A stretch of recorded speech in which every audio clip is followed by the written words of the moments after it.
Papakita natin paano malaman kung sira na yung capacitor. Una, short muna natin. Okay, walang short. Bali 35 picofarad siya. Ito. Switch natin sa ano dito. Ohms. Set natin sa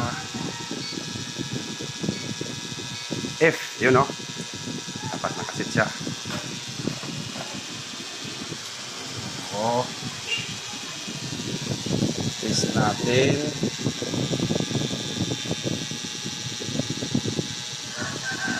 Letad.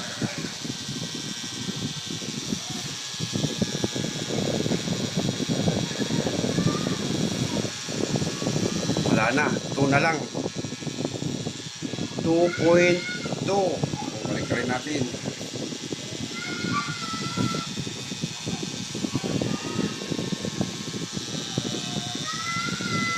Wala na talaga. Bali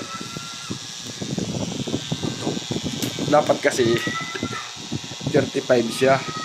Ngayon ito na lang 2.2. Meron siyang positive negative. Kahit mag 30 siya o 40, okay pa rin yan. Wag lang bababa doon sa positive.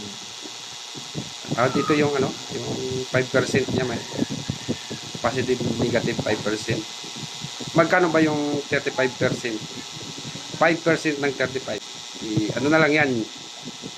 Pag bumaba, tumas lagpas siya, bali sira. Bali ang sira niya pala dito. Ito, lumubo na siya.